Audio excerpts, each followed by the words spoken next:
Hey guys, now that Alex Pereira has beaten Magomed Ankalaev for the UFC Light Heavyweight Championship, and not just beat him, but completely dominated him, after losing in the first match, coming with zero respect, zero fear, and completely dominating and annihilating Magomed Ankalaev. The discussion is around where you're going to put Alex Pereira on the GOAT list. I think will be the second best light heavyweight of all time.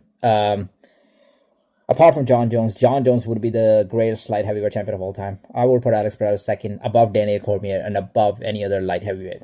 But the discussion is around where do you put Alex Pereira in the UFC fighters GOAT list? I'm going to put him very high because if you look at the amount of champions that this guy's beaten, he beat Israel Adesanya to become the middleweight champion. So that's one champion. He beat Sean Strickland, who later became the champion. That's another champion.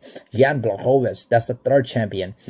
And then he beat Jamal Hill 4 champions. And then he beat Yuri Prohaska twice. That's 5. And then he beats Magomed Ankalaev. That's 6 champions.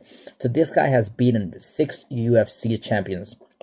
There's only one guy in the UFC who's beaten more champions, and his name is John Jones, who's probably beaten like 8 UFC champions and probably 1 champion from another organization. But you're going to have to put Alex Pereira very high on the GOAT list.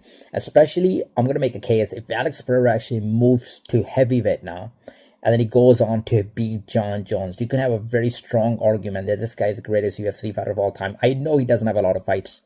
I know the fights are the numbers of the fights. If you're just looking solely on the numbers, it's not as good as John Jones because he had a long career.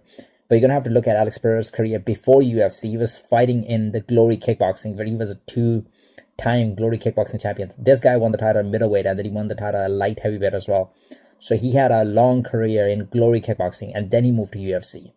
And he's already 38 years old, so he's not going to be able to have that many fights. But you're going to have to, if he beats John Jones, then there's going to be an argument that he might be the greatest UFC fighter of all time. But then if he goes on to beat Tom Aspinall, wins the title in 3 different weight classes, which has never been done in UFC history, then there's not even a debate. This guy is the greatest UFC fighter of all time if he goes on to beat Tom Aspinall.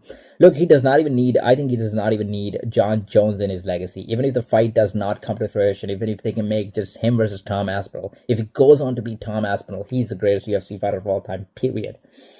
And there's a great argument that he's the greatest combat athlete of all time after becoming the kickboxing champion for such a long period of time and winning 2 different titles and then winning the UFC titles, three different titles. There's a strong argument already that he's the greatest combat athlete of all time.